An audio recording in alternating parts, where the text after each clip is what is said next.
আসসালামু আলাইকুম।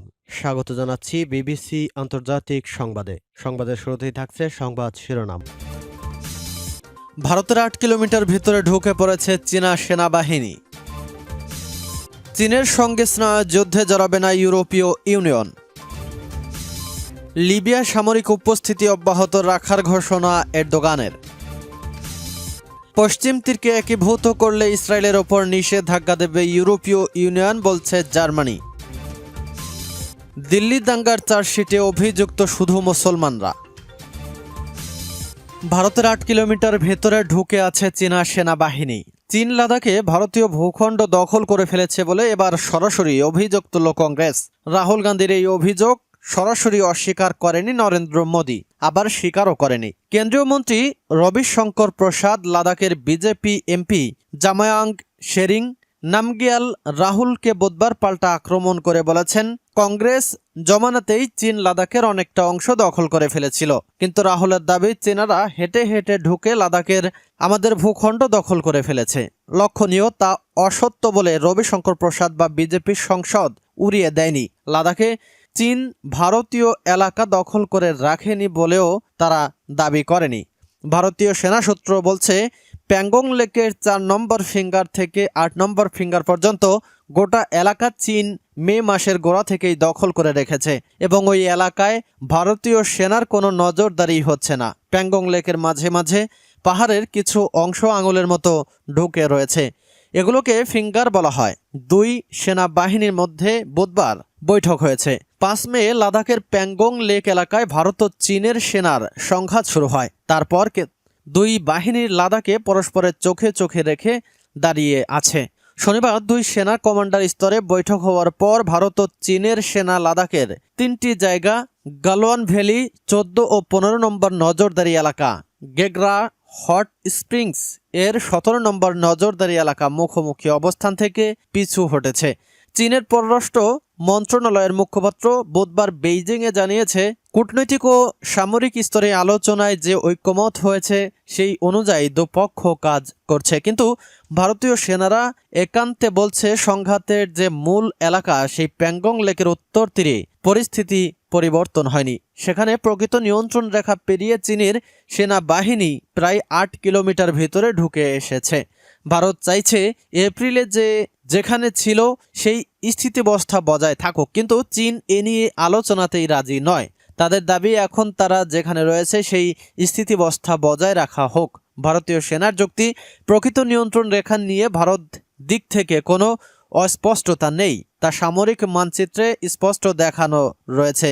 যদিও ২০০২ সালে দুদেশের বিশেষজ্ঞ গোষ্ঠীর বৈঠকে চীন তা ফিরিয়ে দেয়। নয়াদিল্লি দাবি, চীন প্রকৃত নিয়ন্ত্রণ রেখা সংলগ্ন এলাকা থেকে প্রায় ১০০০ সেনা, কামান ও ট্যাঙ্ক রেজিমেন্ট সরালে স্বাভাবিক পরিস্থিতি ফিরবে।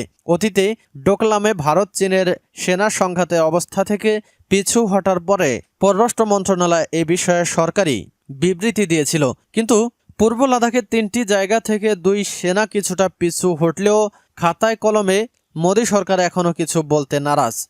এখানেই বিরোধীরা প্রশ্ন তুলেছে। রাহুল গান্ধী বুধবার সকালে টুইট করে, চীনারা হেঁটে হেঁটে ঢুকে লাদাখে আমাদের ভূখণ্ড দখল করে ফেলেছে। প্রধানমন্ত্রী একেবারেই নীরব, তিনি উধাও হয়ে গেছেন। কেন্দ্রীয় মন্ত্রী রবিশঙ্কর পাল্টা বলেন, রাহুল গান্ধীর বোঝা উচিত, এরকম আন্তর্জাতিক বিষয়ে যেখানে চীনের প্রশ্ন জড়িত তা নিয়ে টুইটে প্রশ্ন তোলা যায় না। রাহুল বালাকোট বিমান বাহিনীর অভিযানের প্রমাণ চেয়েছিল বলে আঙুল তুলেছে রবিশঙ্কর। তার যুক্তির, নরেন্দ্র মোদীর নেতৃত্বে ২০২০ সালের ভারত ও ১৯৬২-র ভারত এক নয়। লাদাখের সাংসদ নামগিয়াল নিজে গত ৩ দিন সীমান্তবর্তী এলাকায় ঘুরেছিলেন। রাহুলকে টার্গেট করে তিনি বলেন, চীন ভারতের এলাকা দখল করেছিল ঠিকই, কিন্তু সেটা কংগ্রেস জমানায় ১৯৬২-তে। আকসাই চীন বা লাদাখের প্রায় ৩৭,০০০ বর্গ কিলোমিটার এলাকা দখল করে চীন। তারপর ২০০৮ এর আগে চুমুরের পর ২৫০ কিলোমিটার পর্যন্ত টিয়া পানাক ও সবজি ভ্যালি দখল করে। সূত্র আনন্দবাজার পত্রিকা। চীনের সঙ্গে যুদ্ধে জড়াবে না ইউরোপীয় ইউনিয়ন। বেইজিংয়ের বিরুদ্ধে করোনা ভাইরাস ছড়ানোর অভিযোগ তুললেও চীনের সঙ্গে স্নায়ুযুদ্ধ চায় না ইউরোপীয় ইউনিয়ন। জোটটির প্রধান কূটনৈতিক আজ এই কথা জানিয়ে বলেছেন তিনি চীনের পররাষ্ট্রমন্ত্রীকে ইতোমধ্যে এ বিষয়ে ইইউ এর পক্ষ থেকে নিশ্চয়তা প্রদান করেছে। খবর এএফপির। ব্রাসেলস বলছে চীন ও রাশিয়া উভয়ে মিলে ইউরোপীয় গণতন্ত্রকে ক্ষতিগ্রস্ত করতে এবং লক্ষ্যবস্তু প্রভাবিত অভিযান ও মিথ্যা প্রচারণা চালিয়ে মহামারী চলাকালীন নিজস্ব খ্যাতি ঝালাই করে নেওয়ার চেষ্টা করছে। এছাড়া দেশ দুটির বিরুদ্ধে আরও বেশ কিছু অভিযোগ তুলেছে। করোনা নিয়ন্ত্রণে ইউরোপীয় ইউনিয়নের একটি কৌশলগত নথিতে কিছু অস্বাভাবিক অভিযোগ এনেছিল ইইউ এর কর্মকর্তারা, যাতে মহামারীর সময়ে চীনের বিরুদ্ধে মিথ্যা স্বাস্থ্যসেবা, ষড়যন্ত্র তত্ত্ব, জালিয়াতি এবং ঘৃণা বক্তব্যের মতো বিষয়গুলো ছিল। বুধবার এই প্রতিবেদন প্রকাশের একদিন আগে ইইউ এর পররাষ্ট্র নীতি বিষয়ক প্রধান জোসেফ বরেল চীনের পররাষ্ট্রমন্ত্রী ওয়াং শিয়ের সঙ্গে ভিডিও কলে আলোচনা করেন। তবে বরেল বুধবার জোর দিয়ে বলেছেন চীনের সঙ্গে কোনো কিছু শুরু করেনি ইইউ, আর তিনি এ বিষয়ে ওয়াং শিকে নিশ্চয়তা দিয়েছেন বলে জানান। বার্তা সংস্থা এএফপির প্রতিবেদন অনুযায়ী ইইউ এর পররাষ্ট্র নীতি বিষয়ক প্রধান বরেল সেদিন ওই আলোচনা নিয়ে জানান, আমি তাকে বলেছি চীন চিন্তা করার প্রয়োজন নেই, চীনের সঙ্গে ইইউ এর কোনো ধরনের স্নায়ুযুদ্ধে জড়াবে না। লিবিয়ার সামরিক উপস্থিতি অব্যাহত রাখার ঘোষণা এরদোগানের। লিবিয়ায় সামরিক উপস্থিতি অব্যাহত রাখার ঘোষণা তুরস্কের প্রেসিডেন্ট রিসেপ তাইয়েপ এরদোগানের। দেশটি থেকে এখনই তুরস্ক সেনা সরাবে না বলে জানিয়েছেন তিনি। এরদোগান বলেন, লিবিয়ার জাতীয় ঐক্যের সরকারের প্রতি আন্তর্জাতিক সমর্থন করেছে, তারাও এই সরকারের প্রতি সমর্থন দেওয়া অব্যাহত রাখবে। তুর্কি প্রেসিডেন্ট বলেন, লিবিয়ায় 1 বিঘা ভূমি দখলেরও ইচ্ছা তুরস্কের নেই, কিন্তু যারা জেনারেল হাফতারকে সমর্থন দিচ্ছে তারা দেশটির তেল সহ অন্যান্য সম্পদ পেতে চায়। ত্রিপলি ভিত্তিক আন্তর্জাতিক স্বীকৃত সরকার গত নভেম্বরে তুরস্কের প্রেসিডেন্ট এরদোগানের সঙ্গে একটি সামরিক চুক্তিতে সই করে। ওই চুক্তি অনুসারে লিবিয়ার ত্রিপলি ভিত্তিক সরকারকে সহায়তার জন্য আঙ্কারা সেনা পাঠিয়েছে। ত্রিপলি ভিত্তিক সরকারের বিরুদ্ধে লড়াই করছে খলিফা হাফতারের অনুগত সেনারা।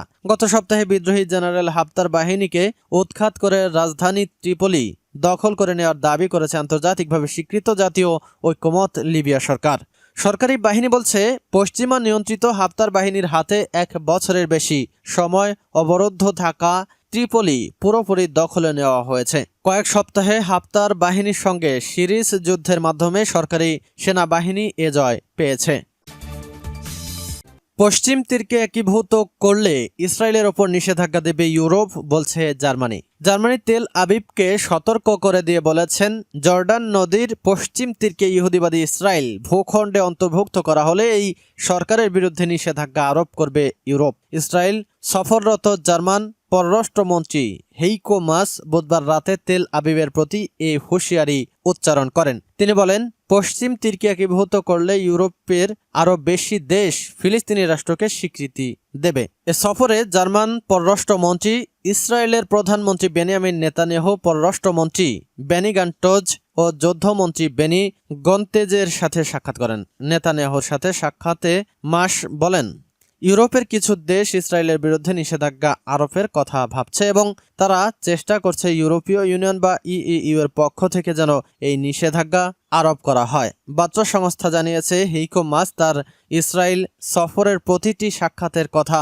বলার চেষ্টা করেছেন যে পশ্চিম তীরকে একীভূত করার পরিকল্পনা জাতিসংঘ নিরাপত্তা পরিষদের প্রস্তাবের পরিপন্থী এবং জার্মানি এরকম একটি বিপজ্জনক বিষয়কে সহজে মেনে নেবে না। এর আগে ইউরোপ ইউনিয়নের পক্ষ থেকে পশ্চিম তীরকে একীভূত করার পরিকল্পনা পুনর্বিবেচনা করতে তেল আবিবের প্রতি আহ্বান জানানো হয়। ইইউ জানায়, ফিলিস্তিনি ভূখণ্ডে অবৈধ ইহুদি বসতি নির্মাণ আন্তর্জাতিক আইনের পরিপন্থী। ইহুদিবাদী প্রধানমন্ত্রী বেনিয়ামিন নেতানিয়াহু গত এপ্রিলে ঘোষণা করেন, আগামী জুলাই মাসে জর্ডান উপত্যকা এবং পশ্চিম তীরের অবৈধ ইহুদি বসতিগুলো সহ পশ্চিম তীরের বিস্তীর্ণ অঞ্চলকে ইসরায়েলি ভূখণ্ডে অন্তর্ভুক্ত করা শুরু করবে। তার এই ঘোষণার জের ধরে মাহমুদ আব্বাসের নেতৃত্বাধীন ফিলিস্তিনি শাসন কর্তৃপক্ষ তেল আবিব ও ওয়াশিংটনের সাথে সব ধরনের যোগাযোগ বন্ধ করে দেয়। সূত্র পার্স টুডে। দিল্লি দাঙ্গার চার্জশিটে অভিযুক্ত শুধু মুসলমানরা। সংশোধিত নাগরিকত্ব আইনের সিএএ সমর্থক ও বিরোধীদের মধ্যে গত ফেব্রুয়ারি মাসে দিল্লিতে যে সাম্প্রদায়িক দাঙ্গা শুরু হয়, সেই ঘটনায় চার্জশিট দিয়েছে পুলিশ, তবে এতে অভিযুক্ত করা হয়েছে কেবল মুসলিম বিক্ষোভকারীদের। সাম্প্রদায়িক বিদ্বেষ ছড়ানোর অভিযোগে অভিযুক্ত বিজেপির নেতা মন্ত্রীদের কারোর নামেই উল্লেখ করা হয়নি চার্জশিটে। দিল্লি পুলিশের দেওয়া অভিযোগপত্রে ওই সাম্প্রদায়িক দাঙ্গার জন্য প্রধানত দায়ী করা হয়েছে সেই সব মুসলিম প্রতিবাদীদের যারা শহরের নানা প্রান্তে তখন দেশের নতুন নাগরিকত্ব আইনের বিক্ষোভে তীব্র বিক্ষোভ দেখাচ্ছিলেন। দাঙ্গার ঘটনায় যেসব এফআইআর দায়ের করা হয়েছে বা গ্রেপ্তার হয়েছে তা থেকে পরিষ্কার ওই বিক্ষোভে জড়িত মুসলিম নেতা বা ছাত্রছাত্রীদের এখন দোষী বলে চিহ্নিত করা হচ্ছে। গত ফেব্রুয়ারি মাসের শেষ সপ্তাহে দিল্লির উত্তর পূর্ব প্রান্তে হিন্দু মুসলিম দাঙ্গায় অন্তত 53 জন নিহত হয়েছিলেন, যাদের বেশিরভাগই ছিলেন মুসলিম সম্প্রদায়ের। তার ঠিক আগে শহরের নাগরিকত্ব আইনের বিরুদ্ধে তুমুল প্রতিবাদ চলছিল এবং পাশাপাশি বিজেপি নেতা মন্ত্রীও প্রতিবাদকারীদের বিরুদ্ধে নানা উস্কানিমূলক বক্তৃতা দিয়ে যাচ্ছিলেন। দিল্লি বিজেপি বিতর্কিত নেতা কপিল মিশ্রা 23 ফেব্রুয়ারি শহরের মৌজপুর চকে পুলিশের পাশে দাঁড়িয়েই হুমকি দিয়েছিলেন ডোনাল্ড ট্রাম্প ভারতে থাকা পর্যন্ত তারা চুপ থাকবেন, কিন্তু তারপরেও বিক্ষোভকারীরা রাস্তা খালি না করে দিলে তারা জোর করে তাদের তুলে দেবেন, পুলিশেরও কথা শুনবেন না। এর কিছুদিন আগে বিজেপি কেন্দ্রীয় মন্ত্রী অনুরাগ ঠাকুর ওই প্রতিবাদকারীদের উদ্দেশ্য করেই জনসভা থেকে স্লোগান দেন, দেশের সঙ্গে যারা বেইমানি করছে তাদের গুলি করে মারা হবে। কিন্তু দিল্লি পুলিশের চার্জশিটের দাঙ্গা কিভাবে হলো তা নিয়ে যে দীর্ঘ ঘটনা পরস্পররা বর্ণনা করা হয়েছে তাতে এসব বক্তৃতা কোনো উল্লেখ নেই। দিল্লির দাঙ্গা পীড়িতদের হয়ে অনেকগুলো মামলা লড়ছেন মানবাধিকার আইনজীবী কলিন গঞ্জালভেস। তিনি বলেছিলেন, দাঙ্গার সময় পুলিশের বিরুদ্ধেই মারধর, অগ্নিসংযোগ ও ভয় দেখানো অন্তত 80-90টা অভিযোগ এসেছে, কিন্তু পুলিশ একটারও এফআইআর নিতে রাজি হয়নি। তিনি আরও বলেন, ভিকটিমদের বয়ানের ভিত্তিতে নয়, পুলিশের তদন্ত সাজিয়ে তারা তাদের বানানো গল্প আর সাম্প্রদায়িকতার ভিত্তিতে। অথচ আমরা সবাই জানি দাঙ্গার মূলে ছিল বিজেপি নেতা মন্ত্রীদের ঘৃণা ছড়ানোর ভাষণ। চার্জশিটের কোথাও বিজেপি নেতাদের নাম ঘৃণাক্ষরেও আসেনি। দিল্লি পুলিশের সাবেক একজন কমিশনার নীরজ কুমার অবশ্য মনে করেন, কপিল মিশ্রার বিরুদ্ধে যেহেতু সিপিএম নেতৃবৃন্দ কারাটের করা মামলা সুপ্রিম কোর্টের বিচারাধীন, তাই চার্জশিটে তার বক্তৃতার কাটাছেঁড়া করা সম্ভব হয়নি। তিনি আরও মনে করে দিয়েছেন, দিল্লি পুলিশ কখনোই বলেনি তার বিরুদ্ধে ব্যবস্থা নেওয়া হবে না।